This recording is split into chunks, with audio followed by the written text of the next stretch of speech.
For as long as I've built LEGO Transformers, there's been one design that I've wanted most to see accurately rendered in LEGO.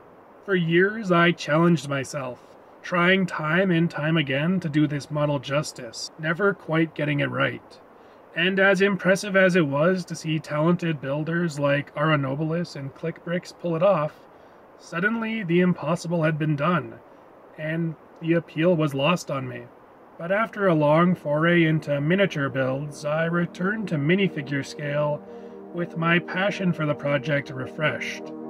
This is STSC, back again with LEGO Transformers number 100, Revenge of the Fallen, Optimus Prime.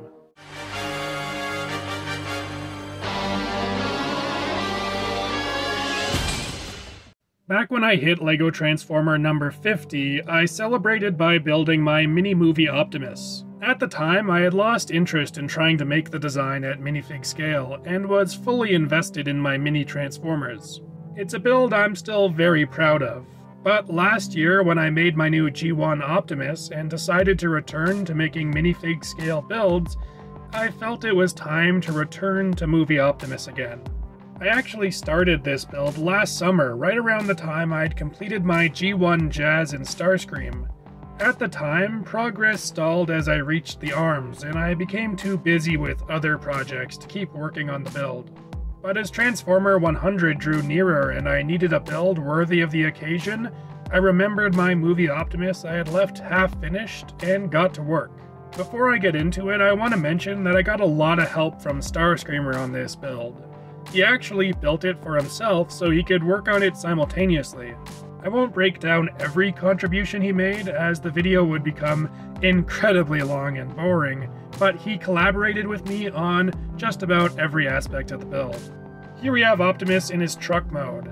The proportions may not be 1-to-1, specifically I think the back might be a little too short, but in general the build captures the likeness of Prime's Peterbilt alt mode and comes together very nicely. It's hard to convey over video, but Prime is quite dense in this mode and has a nice heft to him. As far as scale is concerned, he may be a little large for minifigs. However, minifig scale is such a liquid and subjective concept, I'm personally comfortable with calling him a minifig scale build. Putting him next to my G1 Optimus, I have no clue if this is accurate to real life scale, but I think the two trucks look nice together. Taking a closer look at the back, you can see he actually does have a trailer hitch. However, I don't plan to build a trailer for him. Moving up, the back of the cab is a bit hollow and there's some gray robot kibble hanging out. I won't spoil what part of the robot this all becomes, but I wanted it to form his headache rack. Unfortunately, it doesn't quite do that. Moving on to the sides of the truck, I've used some relatively new half-cylinder bricks to create his gas tanks. This left me with a lot more room to fit his legs into the truck. There's a bit of an unsightly gap where the top of the cab doesn't fully connect down to the hood or the doors. It's an undesirable side effect of his transformation, but I think from most angles it's easy enough to ignore. Up front, I love his blocky grille and bumper. There's something so satisfying about the clean slab of gray. The sides of the nose aren't perfectly filled in, as they needed cutouts to fit his fenders. I showed it briefly earlier, but I wanted to take a good look at the bottom of the truck. Prime is a very dense figure, and there's not very much hollow space left over. Despite appearances, Prime can't exactly roll. His front wheels grind on their fenders, and he doesn't have very much ground clearance. I really love the solidity and cleanness of this truck mode. While there's still plenty of evidence it transforms, most of the truck is nice and slick, without too many hinges breaking up the design. But that's all there is to say about truck mode, so now it's time to transform.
One of my goals for this model was to streamline Prime's transformation to avoid it becoming painful or frustrating to do.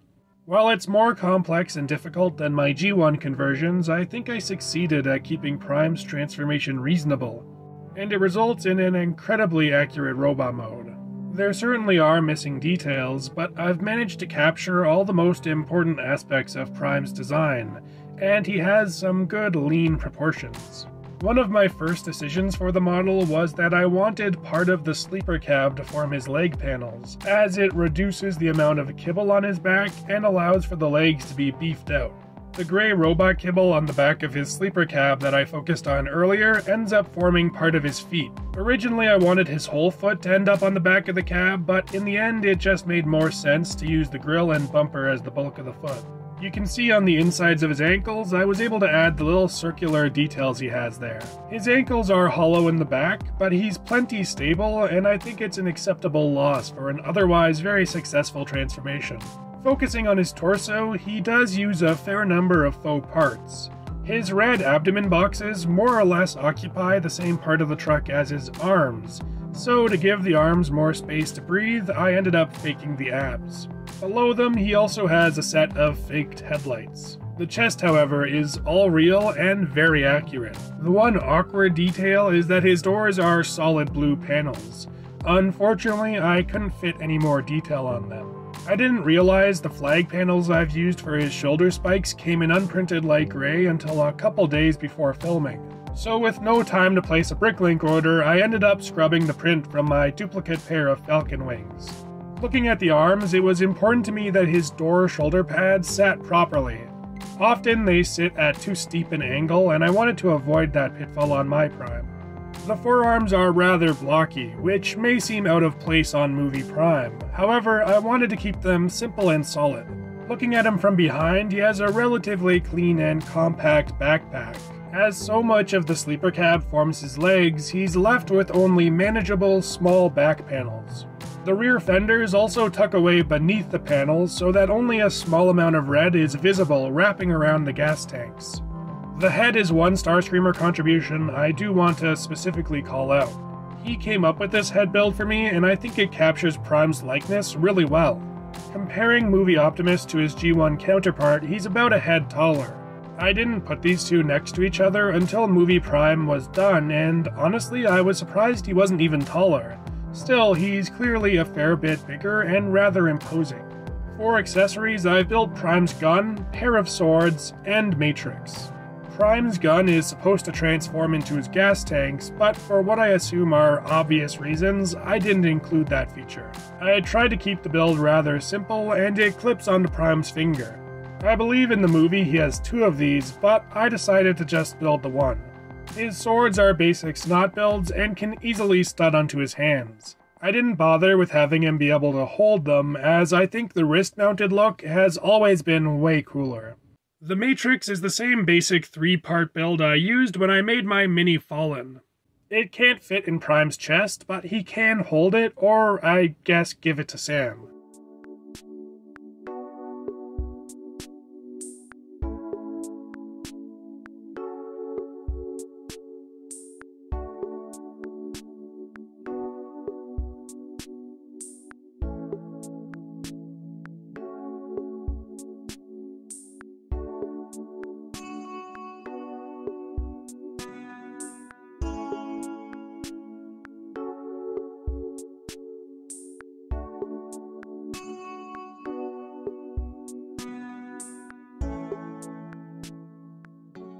This build was an immense challenge.